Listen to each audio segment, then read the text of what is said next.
beçarayı cüre beret dedin mi? Güne beret dedin mi?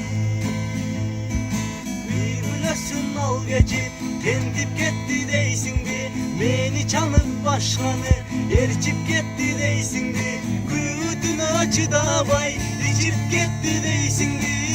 Yemim ağa bari bir çoktuğuma şükür deysin mi?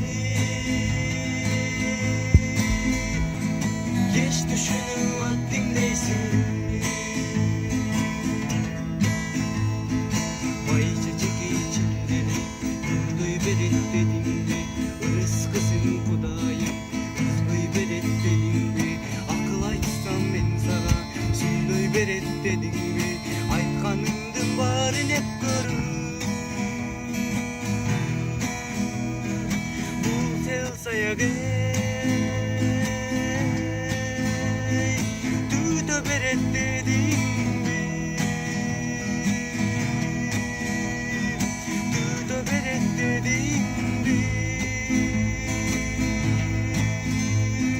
Bilesin al geçip tendip gitti deysin mi? Beni çalıp başkanı erçip gitti deysin mi? Kıyıtın açı da bay içip gitti deysin mi?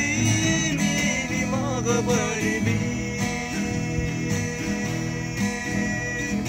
çoktuğuma şükür deysin mi? Geç düşünün vaktin deysin mi?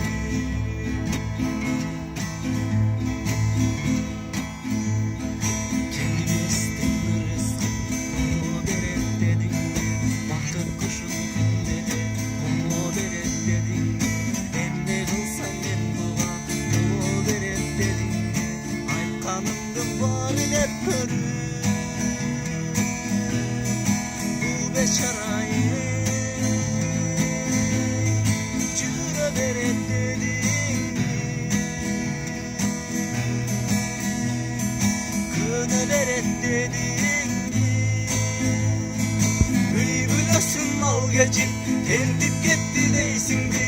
Beni çalıp başkanı erçip gitti deysin mi? Gütün açı da bay içip gitti deysin mi? Yemim ağa bari bir çoktuğuma şükür deysin mi? Geç düşünür vaktin deysin mi?